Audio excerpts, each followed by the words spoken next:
Pernah dengar nama Sultan Ali Mughayat Shah? Dialah orang pertama yang menyatukan negeri-negeri kecil di Aceh dan berani ngelawan Portugis waktu yang lain masih takut.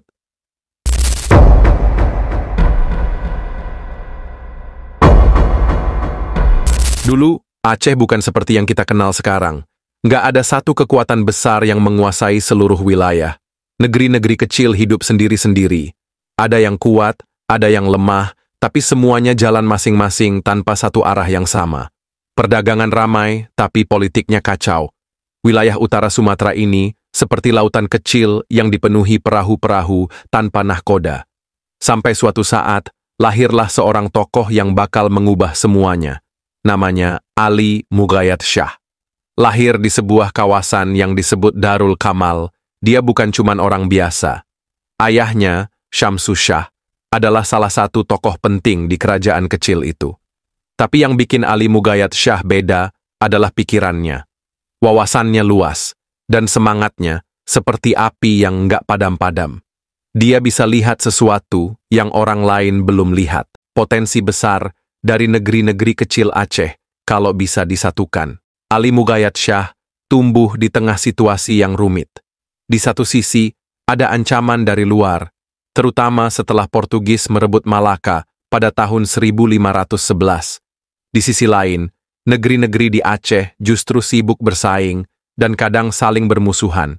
Padahal, mereka semua punya satu kesamaan, budaya yang serupa, bahasa yang mirip, dan letak yang berdekatan. Tapi sayangnya, mereka terpecah karena ambisi pemimpin masing-masing.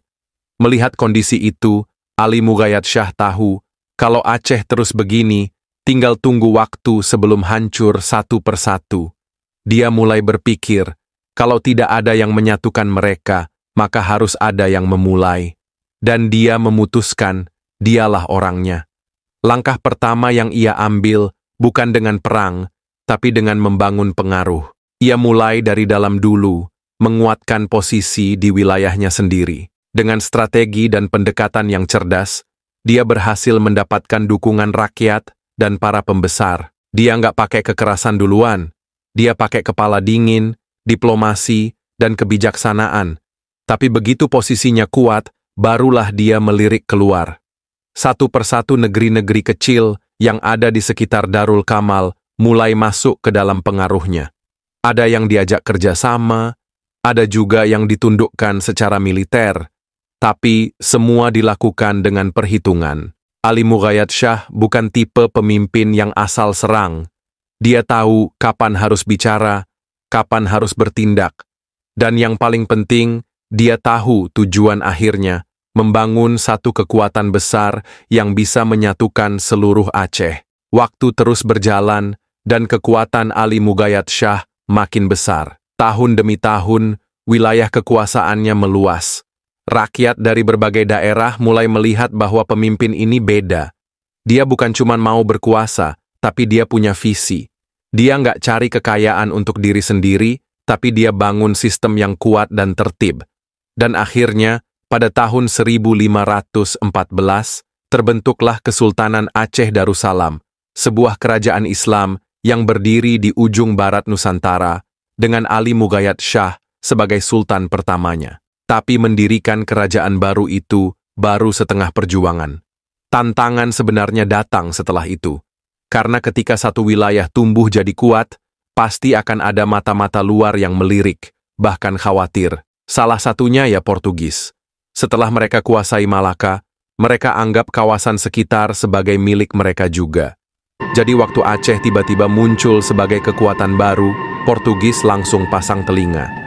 Ali Mughayat Shah paham betul posisi strategis Aceh di jalur perdagangan internasional. Letaknya yang dekat dengan Selat Malaka bikin Aceh jadi gerbang penting antara Asia Tenggara dan dunia luar. Dan kalau Portugis sampai berhasil menguasai Aceh, habis sudah kedaulatan dan kebebasan wilayah ini. Makanya, sejak awal dia sudah siapkan semuanya dengan hati-hati. Politik, militer, ekonomi, semua dipersiapkan. Nggak bisa setengah-setengah, tapi perlu diingat, saat itu Aceh belum sebesar sekarang. Kekuatannya belum sempurna. Maka, yang bikin semua ini bisa berhasil bukan cuma senjata, tapi juga kepemimpinan. Ali Mughayat Shah tahu bagaimana membakar semangat rakyatnya. Dia bicara tentang persatuan, tentang marwah bangsa, tentang keyakinan untuk berdiri di kaki sendiri. Dan rakyat Aceh yang selama ini hidup dalam ketakutan dan ketidakpastian, mulai merasa punya harapan baru. Sultan Ali Mughayat Shah juga paham pentingnya Islam sebagai kekuatan penyatu. Dia bukan sekadar pemimpin politik, tapi juga pemimpin spiritual. Dia bangun masjid, ajak para ulama, dan jadikan syariat sebagai dasar hukum. Dengan begitu, rakyat merasa dipimpin oleh orang yang bukan hanya cerdas, tapi juga saleh. Dan inilah yang bikin rakyat percaya sepenuhnya. Dalam waktu kurang dari 2 dekade, wilayah Kesultanan Aceh Darussalam berkembang pesat. Pelabuhan-pelabuhan hidup lagi, perdagangan meningkat, dan kekuatan militer makin diperkuat. Tapi semua itu nggak akan terjadi kalau bukan karena langkah awal seorang pemuda yang berani bermimpi besar, di saat orang lain bahkan takut membuka mata. Ali Mughayat Shah adalah gambaran pemimpin yang nggak cuma pintar, tapi juga nekat dalam arti positif. Dia ambil risiko besar. Bayangkan, di tengah situasi kacau, dia malah memilih untuk menyatukan daerah-daerah kecil, melawan kekuatan asing, dan membangun kerajaan dari nol. Tapi justru karena itulah dia dikenang. Karena keberanian seperti itu, langka. Cerita tentang awal mula Kesultanan Aceh ini bukan cuma soal sejarah, tapi juga pelajaran. Bahwa perubahan besar selalu dimulai dari satu orang yang punya tekad kuat. Satu orang yang berani beda, berani ambil langkah pertama, dan nggak takut gagal.